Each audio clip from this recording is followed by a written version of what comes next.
बिस्मिल्लाहिर्रहमानिर्रहीम अस्सलाम वालेकुम। बीकॉम पार्ट 1 इकोनॉमिक्स के अंदर आज हम डिस्कस करेंगे इंशाल्लाह नेशनल इनकम इक्विलिब्रियम। ठीक है।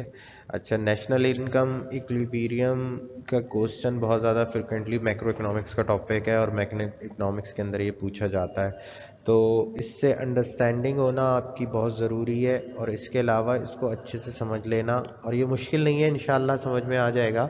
इसको थोड़ा सा आप टाइम देंगे, इंशाल्लाह नोट्स हम आपको दे चुके हैं और बाकी कुछ और शॉर्ट नोट्स भी हम आपको प्रोवाइड करेंगे, तो ये इंशाल्लाह आपको बड़े अच्छे से समझ में आ जाएगा। ठीक है, तो इसको हम स्टार्ट करते हैं। पहले हम कुछ पास पेपर देख रहे हैं। ठीक है, हम पास पेपर देख रहे हैं कि पास पेपर्स में किस तरह से पूछा जाता है। कि अगर हम पास पेपर्स में बात करें, अगर हम पास पेपर में बात करें तो एक मिनट, यहाँ से हम लेज़र ले लें पेन।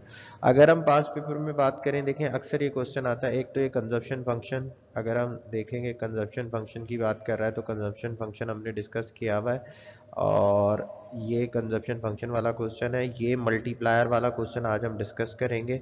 ऑटोनोमस इंड्यूस इन्वेस्टमेंट हम कर चुके हैं। मल्टीप्लायर एक कॉन्सेप्ट है, वो इंशाल्लाह आज हम डिस्कस करेंगे, मल्टीप्लायर वाला। अच्छा, NE4 और नेशनल इनकम मेजरमेंट ये भी हम डिस्कस कर चुके हैं। अच्छा, हमारा मेन ऑब्जेक्ट है equilibrium of national income and determination of national income, ये वाला। और जब इक्विलिब्रियम ऑफ नेशनल इनकम कब होगा, जब एग्रीगेट, यहाँ पर क्या बात कह रहा है, जब एग्रीगेट सप्लाई क्या हो, एग्रीगेट डिमांड के बराबर हो। ठीक है, और फर्दर ये बोल रहा है इस क्वेश्चन के अंदर जब इन्वेस्टमेंट सेविंग के बराबर हो। ये पूछा जाता है, ये 2019 में ही उसने पूछा है। ठीक है, ये इसीलिए स्नैपशॉट इसके आपके पास पेपर्स के किए कि आपको बात समझ में आ जाए कि हम क्या पढ़ने जा रहे हैं। बाकी मॉनेटरी पॉलिसी और इसको भी हम डिस्कस करेंगे यहाँ पर कि इन्फ्लेशनरी और डिफ्लेशनरी गैप क्या होता है।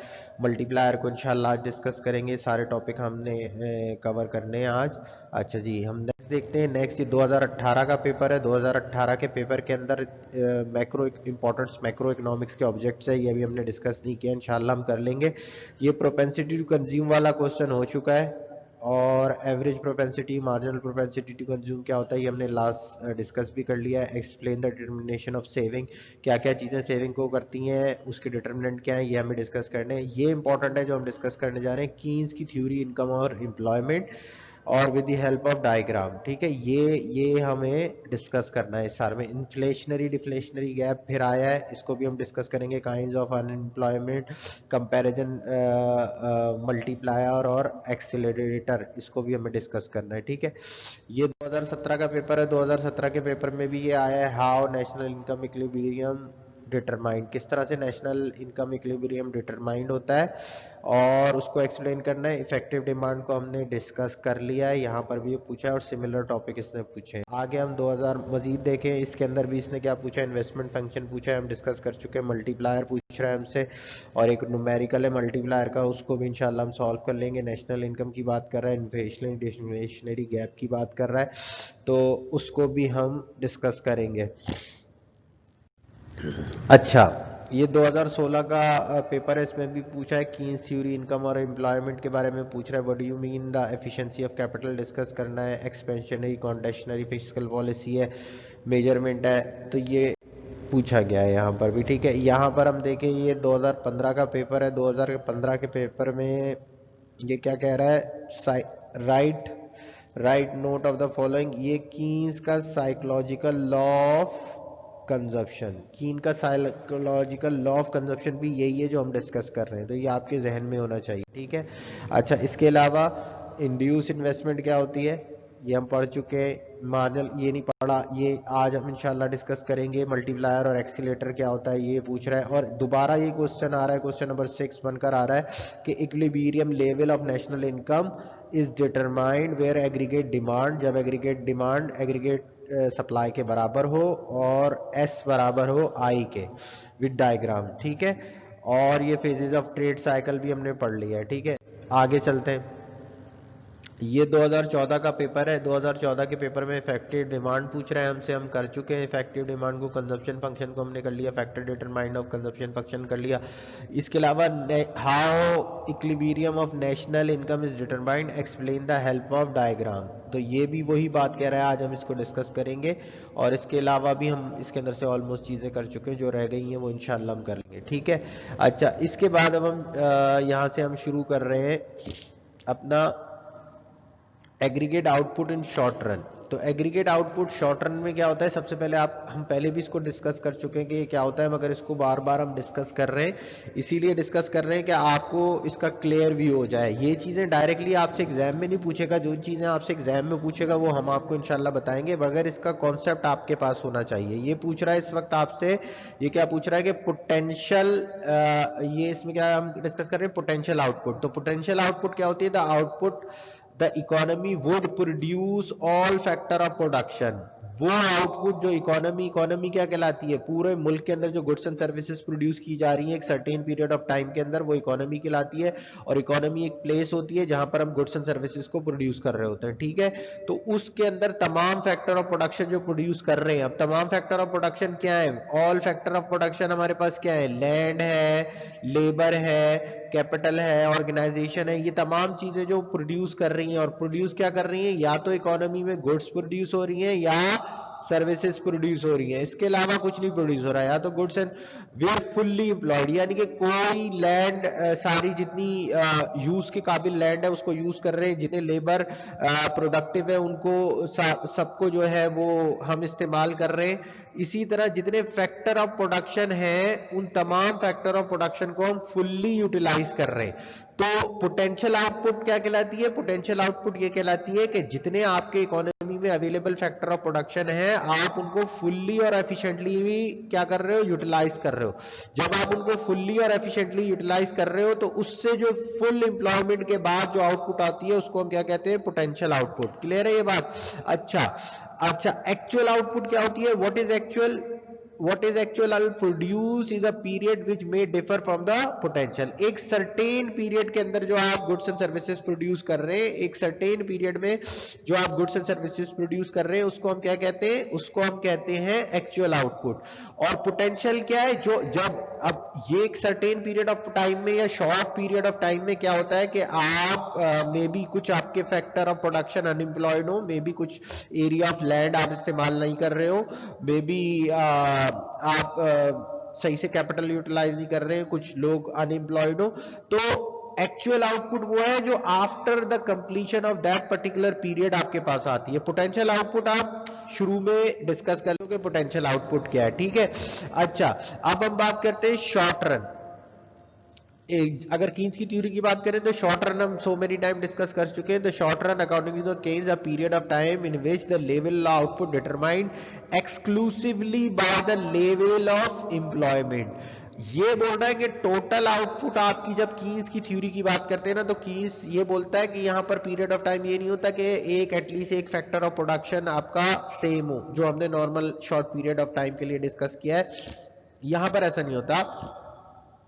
यहां पर क्या होता है, यहां पर ये कह रहा है कि आपकी जो आउटपुट है वो टोटली डिपेंड करती है किस पे, एम्प्लॉयमेंट पे इन द इकोनॉमी। द टर्म है शॉर्ट रन, यानी कि जितने नंबर ऑफ लेबर काम करेंगे उस पर आउटपुट आपकी डिसाइड कर यानी कि कहते हैं डिपेंड कर रही है।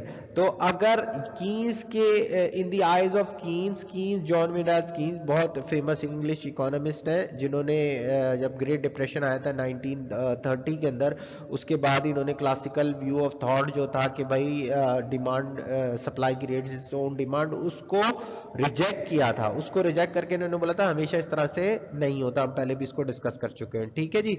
तो उन्होंने ये कहा था। अच्छा, तो short period of time according to Keynes क्या है, जो टोटली डिपेंडेंट है ओनली फॉर एम्प्लॉयमेंट पे, उसमें ज्यादा और कोई चीज हम डिस्कस नहीं करते, वहां नंबर ऑफ लेबर और अपनी वर्क फोर्स को हम डिस्कस करते हैं, ठीक है। तो इक्विलिब्रियम कब होता है, इक्विलिब्रियम कब होता है according to Keynes. According to Keynes the theory of income is determined income और आउटपुट आपकी कब, आउटपुट मतलब अगर हम नेशनल इनकम की बात करें तो जीडीपी क्या होती है, आउटपुट होती है, और वही आउटपुट जो होती है नेशनल इनकम, अगर हम उसमें से डेप्रिसिएशन और इनडायरेक्ट टैक्स को माइनस कर लेते हैं तो वो नेशनल इनकम बन जाती है। हमने नेशनल इनकम के चैप्टर में ये चीज डिस्कस की थी, ठीक है। अब आउटपुट हो, नेशनल इनकम हो, एक्सपेंडिचर मेथड हो, इन सबसे अल्टीमेटली आ क्या रहा है, इन सबसे अल्टीमेटली आपके पास नेशनल इनकम आ रही है। The equilibrium level of national income is a situation, क्या है भाई, एक सिचुएशन है, समझ में आ रहा है ना, is a situation in which the aggregate demand, अच्छा एग्रीगेट डिमांड क्या है, टू सेक्टर इकोनॉमी की बात कर रहे हैं, अभी हम किसकी बात कर रहे हैं, क्लोज इकोनॉमी में टू सेक्टर इकोनॉमी की, सिर्फ दो ही लोग हैं, दो ही लोग हैं टू सेक्टर इकोनॉमी में, कौन है, एक तो कंज्यूमर है और एक फर्म्स है। कंज्यूमर क्या कर रही है, कंजप्शन एक्सपेंडिचर कर रही है, और फर्म आई फॉर इन्वेस्टमेंट होती है, और इन्वेस्टमेंट एक्सपेंडिचर फर्म्स करती है जो गुड एंड सर्विसेज पे करती हैं, मगर वो गुड्स एंड सर्विसेज ले रही होती हैं जो ड्यूरेबल इन नेचर होती हैं, जो क्या होती हैं, ड्यूरेबल इन नेचर होती है, यानी कि वो लॉन्ग पीरियड ऑफ टाइम चलती हैं और वो किसी फर्दर चीज को प्रोड्यूस करने के लिए होती हैं, ठीक है। इक्वल टू एग्रीगेट सप्लाई, और एग्रीगेट सप्लाई हमने अभी लास्ट टाइम डिस्कस किया था कि एग्रीगेट सप्लाई के कंपोनेंट क्या होते हैं, कंजप्शन प्लस सेविंग। इकोनॉमी में जो टोटल इकोनॉमी के अंदर क्या है, दो ही चीजें, अगर टू सेक्टर इकोनॉमी है, कंज्यूमर और फर्म्स है, तो वो कंज्यूम करेंगी या सेव करेंगी। तो जो टोटल एग्रीगेट सप्लाई है उसकी क्या डेफिनेशन थी, the total goods and the money value of all final goods and services which is produce in a country in certain period of time. तो वो क्या थी, वो हमारी एग्रीगेट सप्लाई है, एक साल के अंदर जो टोटल चीजें प्रोड्यूस हो रही हैं वही हमारी क्या है, एग्रीगेट सप्लाई है। और एग्रीगेट सप्लाई में क्या आएगा, वही कंज्यूम, जो कंजप्शन प्लस इन्वेस्टमेंट, अगर कंज्यूमर होगा कुछ इनकम का पार्ट वो कंज्यूम करेगा, बाकी बचा हुआ सेव करेगा, तो उसी से तो आता है। तो सी प्लस आई यानी कि consumption plus investment, excuse me, अच्छा कंजप्शन प्लस इन्वेस्टमेंट मतलब क्या है, consumption plus investment aggregate demand को बताता है, और consumption plus saving aggregate supply को बताता है। तो अगर इन दोनों में से जो कॉमन क्या है, सी को इधर से भी कैंसिल करते हैं और इधर से भी कैंसिल करते हैं, तो एग्रीगेट सप्लाई और एग्रीगेट डिमांड एक्चुअली क्या होता है, इन्वेस्टमेंट बराबर है सेविंग। जो भी मुल्क के अंदर इन्वेस्टमेंट होगी डेफिनेटली वो किसके बराबर है, सेविंग के बराबर है, इन्वेस्टमेंट बराबर है सेविंग के, ठीक है। तो आउटपुट हमारी कहां पर डिटरमाइन होगी, आउटपुट हमारी वहां पर डिटरमाइन होगी जहां पर हमारी इन्वेस्टमेंट बराबर हो जाएगी सेविंग के, यानी कि जितने लोग इकोनॉमी में सेव कर रहे होते हैं वो अपना पैसा कहां रखेंगे, बैंकों में, वो पैसा बैंकों में एज ए सेव जाएगा क्योंकि उनको उस पर इंटरेस्ट मिलेगा, और वो सारा पैसा कौन लोग ले लेंगे, वो सारा पैसा एंटरप्रेन्योर ले लेंगे और जो उससे बिजनेस करेंगे, तो वही सारी जितनी सेविंग है वो इन्वेस्टमेंट के बराबर हो जाएगी। ये कहते हैं कि तमाम बैंकों से लोगों ने पैसा लेके बिजनेस कर रहे हैं, इसलिए इन्वेस्टमेंट सेविंग के बराबर है। अच्छा, अब एग्रीगेट डिमांड और एग्रीगेट एक्सपेंडिचर, देखो एग्रीगेट डिमांड या एग्रीगेट एक्सपेंडिचर या आउटपुट के एक ही चीज होती है, ठीक है। एग्रीगेट डिमांड के क्या कंपोनेंट है, सी प्लस आई, सी मतलब क्या होता है, कंज्यूमर स्पेंडिंग और पेरिशेबल गुड्स, जो कंज्यूमर गुड्स पे खर्च करता है। आई फॉर क्या होता है, आई फॉर क्या होता है, आई फॉर होता है एक्सपेंडिचर ऑफ फर्म, ठीक है। तो ये एग्रीगेट डिमांड क्या होता है, total spending in the economy, it is a sum of demand for the consumer goods C and investment goods I. दो एग्रीगेट डिमांड क्या होता है, कंज्यूमर जो गुड्स ले रहे हैं वो ही सारी डिमांड करेंगे। कंज्यूमर क्या क्या डिमांड करेंगे, कंज्यूमर कार्स डिमांड करेंगे, फूड आइटम डिमांड करेंगे, इलेक्ट्रॉनिक आइटम डिमांड करेंगे, और क्या करेंगे, जितनी भी चीजें आप सब लोगों के घरों में आ रही हैं और जो लोग खरीद रहे हैं वो कंज्यूमर डिमांड है। और जितनी भी चीजें फर्म्स, जो जितनी फैक्ट्रियां हैं या कोरंगी के इंडस्ट्रियल एरिया में और पूरे पाकिस्तान के इंडस्ट्रियल एरिया के अंदर जितनी भी फर्म्स हैं वो जो जो चीजें रिक्वायर्ड करेंगी प्रोडक्शन के लिए वो इन्वेस्टमेंट गुड्स हैं, ठीक है, और by household and firm respectively. तो ये लोग जो टोटल चीजें डिमांड करते हैं वही आगे चल के क्या बन जाएगा, एग्रीगेट डिमांड। एग्रीगेट डिमांड क्या होता है, the total goods and services जो इकोनॉमी डिमांड करती है। तो वो टोटल इकोनॉमी में कौन होंगे, या तो कंज्यूमर है या प्रोड्यूसर है। हम टू सेक्टर की बात कर रहे हैं, अभी हम गवर्नमेंट की बात नहीं कर रहे,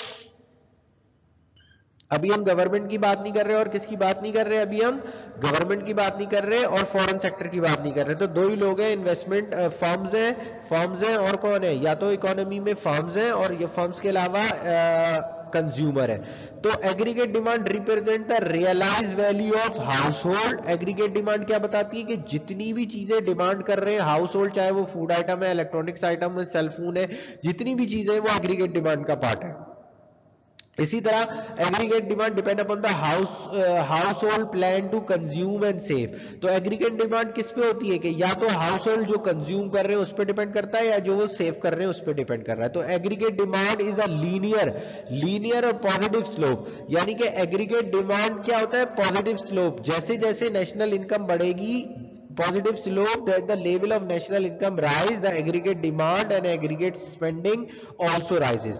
तो पॉजिटिव स्लोप क्या बताता है, पॉजिटिव स्लोप आपको ये बताता है कि अगर आप यहां पर एक्सपेंडिचर ले, अगर आप यहां पर एक्सपेंडिचर ले और यहां पर आप इनकम ले, जिसको हम वाई कहते हैं, यहां पर आप ले लें एग्रीगेट एक्सपेंडिचर, और ये पॉजिटिव लीनियर स्लोप ये बताता है कि अपवर्ड स्लोपिंग होगा। अपवर्ड स्लोपिंग मतलब क्या है कि अगर एक एग्रीगेट एक्सपेंडिचर इंक्रीज होंगे तो उसका वजह से नेशनल इनकम भी डेफिनेटली इंक्रीज हो रही है। तो ये AE कर्व जो होता है हमारा, ये क्या होता है, अपवर्ड स्लोपिंग होता है। इसको हम कहते हैं, ये जो ये बात कह रहा है कि the aggregate curve is a linear and positive slope. Positive slope मतलब क्या होता है कि ये दोनों चीजों में सेम डायरेक्शन में इजाफा हो रहा है, कि अगर एग्रीगेट एक्सपेंडिचर बढ़ेगा तो वाई भी बढ़ेगा, अगर वाई बढ़ेगा एक्सपेंडिचर बढ़ेगा तो ये क्या होगा, पॉजिटिव होगा। और इसका रिलेशन किससे, इनकम। और हमें पता है कि हम नेशनल इनकम को वाई से डिनोट करते हैं और एग्रीगेट एक्सपेंडिचर को AE से करते हैं। The curve is linear and positive indication that the level of national income, aggregate demand and aggregate spending in the economy also rise. अगर इनकम बढ़ेगी तो डेफिनेटली एग्रीगेट डिमांड और एग्रीगेट स्पेंडिंग भी बढ़ेगी। The AD line is flatter than 45 degree. अच्छा, ये जो 45 degree है, because the income rise consumption increase and by less than increase in income. ये जो 45 डिग्री है, ये हमेशा में लाइन ये बताती है कि भाई यहां पर इकोनॉमी में जो भी चीज आ रही है, या तो वो कंज्यूम हो रही है या वो एक्सपेंडिचर हो रही है, यानी कि इसका और इसका डिफरेंस दोनों का सेम है। और हमने बताया था कि कीन्स ने ये 45 डिग्री इनकम लाइन ली थी, और ये 45 डिग्री इनकम लाइन क्या होती है कि ये बराबर होती है वाई के। वाई नेशनल इनकम भी यही है, एग्रीगेट एक्सपेंडिचर भी यही है, ठीक है। अच्छा, एग्रीगेट सप्लाई क्या है और एग्रीगेट इनकम, चाहे एग्रीगेट सप्लाई कह लो या एग्रीगेट इनकम कह लो, एक ही बात है। अच्छा, aggregate supply refer to the total supply of goods and services available in a market from producer. जो भी इकोनॉमी में प्रोड्यूसर है, वो जितनी भी गुड्स एंड सर्विसेज प्रोड्यूस करके ला रहे हैं, उनकी मनी वैल्यू को ऐड करने से हमारे पास क्या आ जाती है, एग्रीगेट सप्लाई आ जाती है, ठीक है। गुड्स एंड सर्विसेज जो produce, aggregate supply represent aggregate value of expected business firm. जितनी भी बिजनेस का एक्सपेक्टेड बिजनेस इकोनॉमी में है, वो एग्रीगेट सप्लाई आता है। और यही आपको पता है कि हमने बोला था ये क्या है, ये बराबर है किसके, सेविंग कंजप्शन प्लस इन्वेस्टमेंट के, ठीक है। अगर इकोनॉमी के अंदर दो ही लोग हैं तो वो कंजप्शन कर रहे हैं या इन्वेस्टमेंट कर रहे हैं, ठीक है, या सेविंग कर रहे हैं। तो aggregate supply represent the aggregate value of expected business firm. जो भी बिजनेस हो रहा है लोगों का, उसकी वैल्यू को ऐड कर ले तो एग्रीगेट सप्लाई आ जाती है। Aggregate supply depend upon the producer plan to produce goods and services. जो भी प्रोड्यूसर इकोनॉमी में, जितनी फर्म है, जितनी इंडस्ट्री है, वो जो भी प्लान कर रही हैं कि हम इकोनॉमी में ये प्रोड्यूस करेंगे, उनके उस प्लान की एग्रीगेट वैल्यू को हम ऐड कर ले तो क्या आ जाता है हमारे पास, एग्रीगेट सप्लाई। एग्रीगेट डिमांड क्या है, अगेन रिपीट करते हैं, एग्रीगेट डिमांड हमारे पास क्या है कि जितनी इकोनॉमी में लोग कंज्यूमर या प्रोड्यूसर जो है वो परचेज करते हैं, क्या करते हैं, कैपिटल गुड्स, जो फर्दर किसी चीज को प्रोड्यूस करने के लिए इस्तेमाल होती है। और क्या कहते हैं, ये कंज्यूमर क्या चीजें परचेज करते हैं, कंज्यूमर चीजें परचेज करते हैं वो goods and services, excuse me, consumer purchase करते हैं वो गुड्स एंड सर्विसेज जो कि ड्यूरेबल इन नेचर नहीं होती है, जो पैरिशेबल गुड्स होती है, या जो कंजप्शन एक्सपेंडिचर करते हैं, कंज्यूम होने वाली गुड्स पे सारे एक्सपेंडिचर करते हैं, ठीक है जी। तो एग्रीगेट डिमांड है कि इकोनॉमी में रहने वाले तमाम लोग जो गुड्स एंड सर्विसेज डिमांड करते हैं वो एग्रीगेट डिमांड है, उसमें फर्म्स भी शामिल है। और एग्रीगेट सप्लाई क्या है, एग्रीगेट सप्लाई है, एग्रीगेट सप्लाई क्या है, एग्रीगेट सप्लाई वो है जो मुल्क की इकोनॉमी में जितने भी लोग हैं और फर्म्स हैं जो वो गुड्स एंड सर्विसेज प्रोड्यूस कर रहे हैं, उसको एग्रीगेट सप्लाई कहते हैं, ठीक है।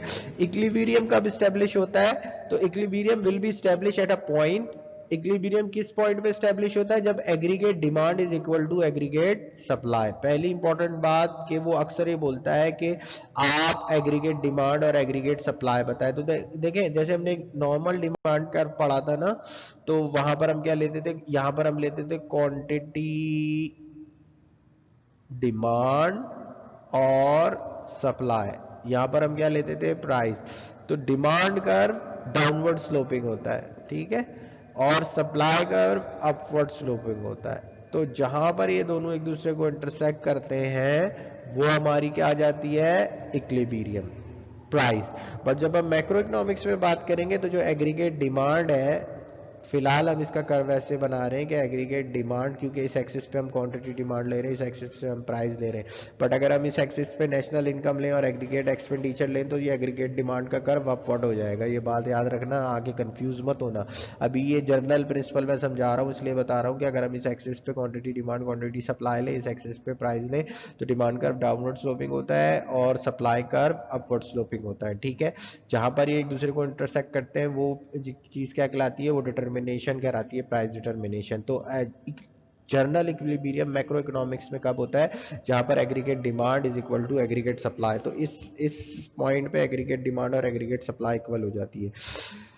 और कहाँ होता है? जब एग्रीगेट एक्सपेंडिचर बराबर हो जाते हैं एग्रीगेट इनकम के। तो जो सप्लाई है वो इनकम है, इनकम लाइन भी कहलाती है, और जो डिमांड है वो एक्सपेंडिचर है। तो वो वही बात है कि अगर ए ई बराबर हो ई एस के तब भी है। और house hold must be coincident with producer, यानी कि इसका मतलब ये है कि जो हाउस होल्डर का प्लान है चीजें खरीदने का, वही प्रोड्यूसर मार्केट में प्रोड्यूस कर ला रहे हैं। अगर हाउस होल्ड और प्रोड्यूसर दोनों मीटिंग ऑफ माइंड हो रहा है तो वो भी हमारे पास मैक्रो इकोनॉमिक इक्विलिब्रियम में आता है। तो यानी कि plan expected value by the firm equal to the realised value of household. जो एक्सपेक्ट करती हैं फर्म कि हम ये प्रोड्यूस करेंगे तो मार्केट में बिकेगा, वही मार्केट में ये अज्यूम किया जाता है कि जनरल पब्लिक उसको परचेस करेगी। क्लियर है?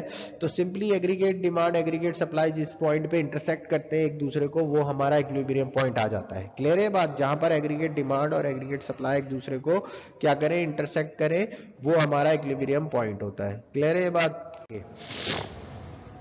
Aggregate demand. अच्छा, अगर हम एग्रीगेट डिमांड की बात करें तो इसके लिए हम क्या बात कर रहे हैं कि हम ये अज्यूम करते हैं टू सेक्टर इकोनॉमी है, given no government and no international trade. तो aggregate demand has two component. जब गवर्नमेंट नहीं है, जी नहीं है, और एक्स माइनस एम नहीं है। गवर्नमेंट मतलब क्या होता है? जी। गवर्नमेंट मतलब क्या होता है? जी। और फॉरेन ट्रेड मतलब क्या होता है? X minus M. ठीक है, ये चीजें हम क्लास में भी हमने डिस्कस की हैं। तो x minus M foreign trade भी नहीं, ये भी नहीं है, तो हमारी इक्वेशन फिर क्या बच जाती है? c प्लस आई। ठीक है, सेविंग, कंजप्शन, एक्सपेंडिचर और इन्वेस्टमेंट करती हैं फर्म्स। तो एग्रीगेट डिमांड के दो ही कंपोनेंट है। दो कंपोनेंट क्या है? इन्वेस्टमेंट। इन्वेस्टमेंट क्या होती है? जो फर्म डिजायर और प्लान। देखो, प्लान या डिजायर एक ही बात है कि जो ये फर्म्स बोलती हैं कि हम इतना इन्वेस्ट करेंगे, इतनी मशीनरी लगाएंगे, इतना इक्विपमेंट लगाएंगे, उस पर जो वो खर्च कर रही हैं वो डिजायर या प्लान इन्वेस्टमेंट है to physical capital and inventory. या तो वो फिजिकल कैपिटल बढ़ाएंगे, मशीन्स हैं वो फिजिकल कैपिटल है, या उनका कोई स्टॉक है उसके अंदर इन्वेस्ट करेंगे, कोई रिटेलर है वो चीजें खरीद के आगे बेचेगा तो वो इन्वेस्ट करता है। तो इन्वेंट्री मतलब जैसे बुक स्टोर वाले की बुक हो गई, और शूज वाले की शूज हो गए, कार्स वाले की कार्स हो गई, तो ये सारी क्या है? इन्वेंट्रीज है। कैपिटल स्टॉक क्या? मशीन है। For now assume this is autonomous. तो ये दोनों, ये इन्वेस्टमेंट क्या होगी? ऑटोनोमस। तो ऑटोनोमस इन्वेस्टमेंट क्या है कि हमने ये बात डिस्कस की थी कि ऑटोनोमस इन्वेस्टमेंट क्या होती है? इंडिपेंडेंट ऑफ नेशनल इनकम होती है। तो ऑटोनोमस का पैरेलल होता है। अगर हम यहाँ पर वाई लेते हैं इनकम, और यहां पर हम इन्वेस्टमेंट लेते हैं आय, तो इसका ग्राफ जो होता है वो पैरेलल होता है। पैरेलल क्यों होता है? क्यों वो पैरेलल इसलिए होता है क्योंकि नेशनल इनकम का इन्वेस्टमेंट से कोई ताल्लुक यहां पर हम नहीं डिस्कस करते। क्यों नहीं डिस्कस करते? कि ये वो नेसेसरी इन्वेस्टमेंट है जो गवर्नमेंट को या किसी भी सेक्टर में फर्म्स के ओनर्स को करनी होती है अपना बिजनेस चलाने के लिए। तो यहां पर ये जो हम इन्वेस्टमेंट की बात कर रहे हैं, जब हम एग्रीगेट डिमांड के अंदर इन्वेस्टमेंट की बात करेंगे तो ये यहां पर क्या कहलाएगी? ऑटोनोमस। ठीक है, ऑटोनोमस इन्वेस्टमेंट क्या होती है? जो इररिस्पेक्ट ऑफ नेशनल इनकम होती है, कि व्हाटएवर नेशनल इनकम कुछ भी हो, आपको इतना इन्वेस्ट करना है। ठीक है। अच्छा, कंजप्शन इसके अंदर क्या है कि अगर हम कंजप्शन की बात करें तो भाई कंजप्शन क्या है? कंजप्शन कंजप्शन के अंदर हम लेते हैं हाउस होल्ड डिमांड, जो गुड्स एंड सर्विसेज लेते हैं वो चीजें क्या कहलाती हैं, कंजप्शन। क्योंकि हम टू सेक्टर की बात कर रहे हैं तो एग्रीगेट डिमांड के दो ही कंपोनेंट हैं, एक इन्वेस्टमेंट और एक कंजप्शन। वैसे तो एग्रीगेट डिमांड क्या होती है, एग्रीगेट डिमांड आपको पता है कि वैसे तो एग्रीगेट डिमांड क्या होती है, आई प्लस जी। इसको थोड़ा सा ये न्यू वे में हम कर रहे हैं तो अभी इस पे इसको थोड़ा सा आप लोग बर्दाश्त करें, x माइनस एम, ठीक है। तो वैसे तो हमारा टोटल ये होता है C plus I plus G X minus M, but जब हम इंटरनेशनल को हटा रहे हैं, इंटरनेशनल सेक्टर नहीं है, गवर्नमेंट नहीं है, इंटरनेशनल सेक्टर नहीं है, तो हम क्या होगा, हमारे पास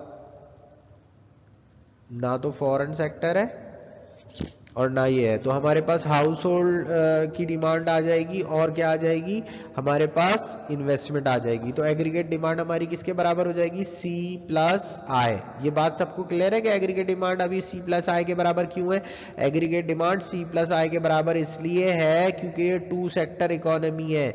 वैसे कंप्लीट अगर फोर सेक्टर इकोनॉमी हो तो एडी डिमांड करके कंपोनेंट क्या होते हैं, सी plus I plus G X minus M, मगर अभी हम इंटरनेशनल सेक्टर को हटा रहे हैं तो एग्रीगेट डिमांड के दो ही कंपोनेंट है, सी प्लस आई। सबको क्लियर है?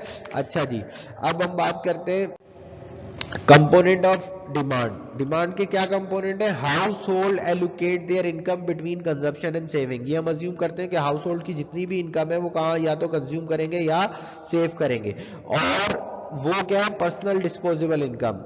दूसरी बात क्या है कि जो भी कंजप्शन है वो डिपेंड करती है पर्सनल डिस्पोजेबल इनकम को, income that house hold have for spending और सेविंग। वो इनकम जो हाउस होल्ड के बाद स्पेंडिंग और हाउस होल्ड के पास स्पेंडिंग के लिए या सेविंग के लिए मौजूद होती है, वो इनकम जो हाउस होल्ड के पास स्पेंडिंग के लिए या सेविंग के लिए मौजूद है, उस इनकम को हम क्या कहते हैं, पर्सनल डिस्पोजेबल इनकम।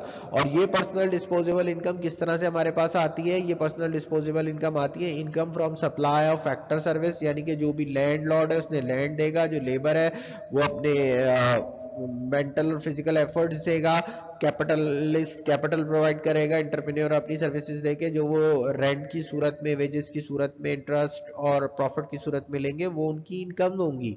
वो सप्लाई ऑफ फैक्टर कर रहे हैं ना, तो ये हाउस होल्ड करते हैं, ये क्या करते हैं, सप्लाई ऑफ फैक्टर करते हैं।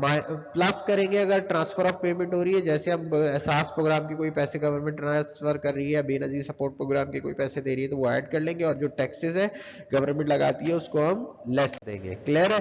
तो अगर हम कंजप्शन की बात करें और कंजप्शन देखें तो हमको ये पता है कि ये कंजप्शन फंक्शन हमारा क्या होता है, कंजप्शन फंक्शन हमारा होता है सी। अगर हम इस कंजप्शन फंक्शन को देखें तो कंजप्शन फंक्शन हमारा क्या होता है, C is equal to A plus B Y. ये आप लोगों को पता है कि हमारा कंजप्शन फंक्शन क्या होता है, ए प्लस बी वाई। ये ए क्या होती है, ऑटोनोमस कंजप्शन होती है, और बी क्या होती है, ये बी होती है इंड्यूस कंजप्शन। बी मतलब basically marginal propensity to consume को बता रहा होता है, ये हमने पहले भी डिस्कस किया है। तो इसके अंदर इसकी ऑटोनोमस क्या है कि जब जीरो नेशनल इनकम थी, जब जीरो नेशनल इनकम थी तब भी ये लोग इतना कंज्यूम कर रहे थे, ठीक है, ये इसको बताता है। और ये 0.7 जो भी नेशनल इनकम यहाँ रखोगे तो ये इसकी वैल्यू आ जाएगी। तो consumption function shows the desire aggregate consumption at each level of aggregate income. Consumption function क्या बताता है, एक डिजायर लेवल ऑफ इन्वेस्टमेंट बताता है consumption due to national income के, ठीक है। अच्छा, with zero income desire consumption is 8। ये क्या कहलाएगी, ऑटोनोमस। ऑटोनोमस कंजप्शन क्या है कि जब आपका कुछ भी नहीं है तब भी ये पोर्शन आपको क्या बता रहा है, तब भी आपकी इनकम जीरो है मगर फिर भी आप खर्च कर रहे हो, ठीक है। और उसके बाद क्या है, marginal. Marginal propensity to consume slope बताता है। वो स्लोप कैसे आता है कि हम ये देखते हैं कि स्लोप कैसे आता है कि जो यहाँ चेंज आ रहा है, अगर हम इस लाइन को सीधा लें और इस लाइन को सीधा ले और इसमें जो चेंज आ रहा है उसको ये स्लोप बताता है, ठीक है। तो जो स्लोप होता है वो मार्जिनल प्रोपेंसिटी होता है। स्लोप क्या हमें बताता है, वो स्लोप हमें ये बताता है कि कितना चेंज नेशनल कंजप्शन में आ रहा है due to change of income की वजह से। इसी तरह सेविंग फंक्शन है। सेविंग फंक्शन हमें क्या बताता है, सेविंग फंक्शन हमें ये बताता है कि जब इनकम जीरो होती है तो आपकी सेविंग भी जीरो हो रही होती है, इवन क्या आपकी डिस सेविंग होती है, इवन डिस सेविंग होती है। वो डिस सेविंग क्यों होती है? क्योंकि आप अपनी पास सेविंग को या तो खा रहे होते हैं, you are eating your past saving, और या you are borrowing at that time. ठीक है, या तो आप अपनी पास सेविंग को ईट अप होते हैं या आप बोरोइंग कर रहे होते हैं। तो saving function show the desired saving at each level of income. मगर इस पॉइंट पर आपकी सेविंग जीरो है, आपकी इधर तक, इसके बाद आपकी ये सेविंग इंक्रीज होना शुरू हो रही है। ठीक है, तो सेविंग फंक्शन सिंपली हमें ये बताता है, यहाँ सेविंग लेते हैं या नेशनल इनकम लेते हैं। तो हम क्या बात कर रहे हैं, since all the income either save or spend on consumption, the saving function can be drive from the consumption function or vice versa. तो सेविंग फंक्शन है वो किससे आता है? कंजप्शन फंक्शन से।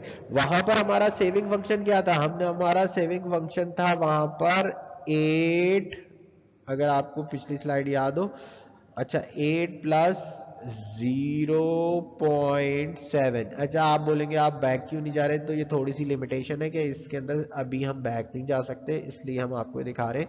तो ये यहाँ पर 8 था, ये -8 हो जाएगा, क्योंकि जब आप 8 ऑटोनोमस कंजप्शन कर रहे हैं तो आपको बोरोइंग करनी पड़ेगी। दैट्स व्हाई सेविंग के फंक्शन में ये -8 आ रहा है। ठीक है, और ये अगर कंज्यूम आप कर रहे हो 70%, तो डेफिनेटली आप 30% क्या कर रहे होगे? सेव कर रहे होगे। तो वो सेविंग फंक्शन से ड्राइव होकर आता है कंजम्पशन फंक्शन। ठीक है, अच्छा जी, अच्छा जी, अब इस ग्राफ में ये एग्रीगेट डिमांड का शेड्यूल है, इसको हम इंशाल्लाह इसको हम यहीं से अपना कंटिन्यू करते हैं कि अगर एग्रीगेट डिमांड शेड्यूल शिफ्ट हो जाता है, aggregate demand what household plan to spend on consumption and what firms plan to spend on investment. तो ये होता है एग्रीगेट डिमांड किसके बराबर है? C प्लस I के। C क्या है? Consumption expenditure. I क्या है? कैपिटल एक्सपेंडिचर, जो फर्म्स करती हैं, कंज्यूमर करते हैं। ठीक है, अगर हम बात कर रहे हैं सिर्फ C के, एग्रीगेट वर्टिकल लाइन है जो सिर्फ बता रही है कि अगर सिर्फ कंज्यूम कर रहे हो, इन्वेस्ट नहीं कर रहे, तो सिर्फ C पे लाइन आपकी ये है।